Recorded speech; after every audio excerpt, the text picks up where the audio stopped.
Okay, I apologize. I said I was going to put up a kind of an explanation of how I got my Western Sidewinder into a sub 1 situation. Put 500 rounds through it, and I took the barrel off and I polished the barrel. What did I use? Where is it? Uh, Rubbing compound. It's a 3M product for automobile paint, like for lacquer paint.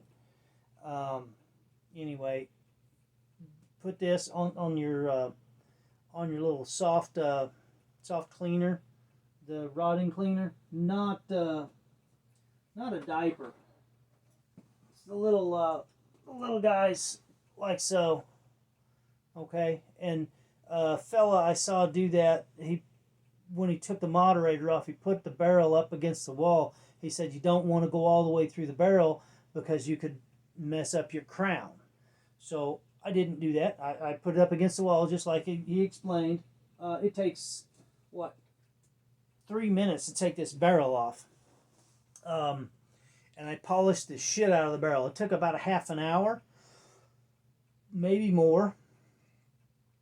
Clean the barrel because I'd put 500 rounds through it. So clean the barrel real good, and then polished it. I did like the 30%, 30%, 30%, or and then sometimes 50 and 50. I didn't do the whole thing at the same time, just short little jabs, and get it all polished up, and then clean the shit out of it again because you don't want any of that trash to stay in your barrel. You want to clean it all out, get it sparkly clean after that, and then put it back in here. Remember though, if you have a Sidewinder, remember that when you put that magazine in,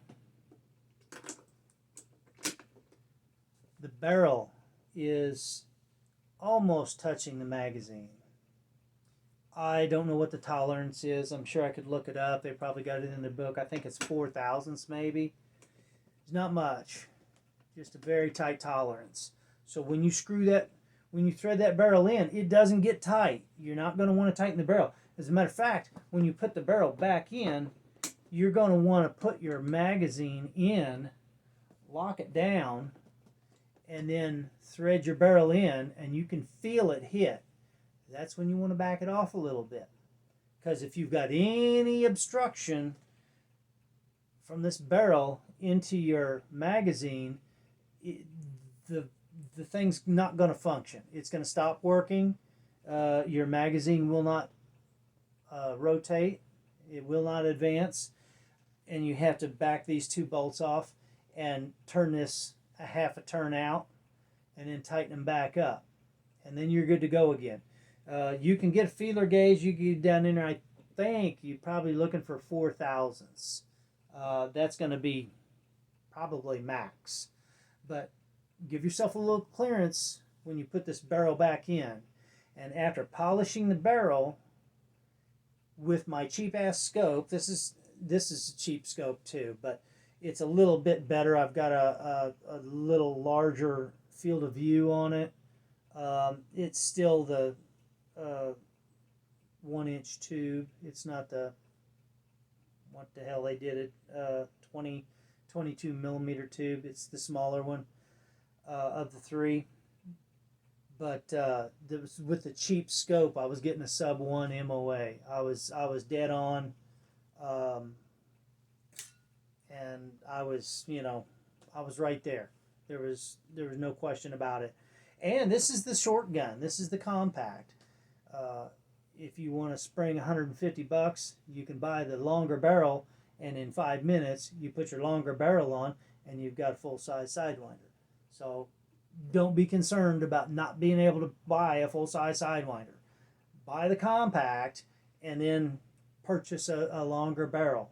It's an extra $150, but guess what? You got 2 barrels. But I'm telling you, this rifle, especially when you sling it, you sling this rifle out, and you're carrying it, it's just sweet. You just carry it all day like that. It only weighs 9 pounds, which, yeah, I know. Oh, that's a heavy gun. I mean, compared to some rifles, right? If you got a wooden stock rifle, it's actually lightweight. But if you've got an M4, Yeah, it's a heavy gun. I think an M4 weighs around in at 7 3/4, 8, depending on what kind of bullshit you got on it. I've got an M4 and a 45 ACP, and I've got nothing on it. Red dot. I think it weighs in under 8. It's 7.2 maybe, very lightweight. But you got to remember, you've got high pressure air, you've got a tank, and the regulator.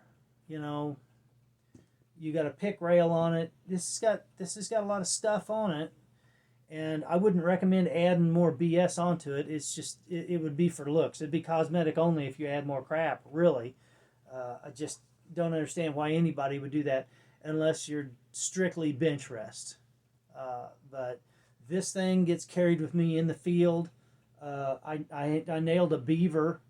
I think the second week I owned this rifle, I nailed a beaver with it. I didn't have it tuned in the first week, and I tried to kill a raccoon. I think I just pissed him off. So I got in the car and got the 22 out and took care of him that way. But this thing now is tuned in. It's dialed in perfectly, and we're rocking and rolling.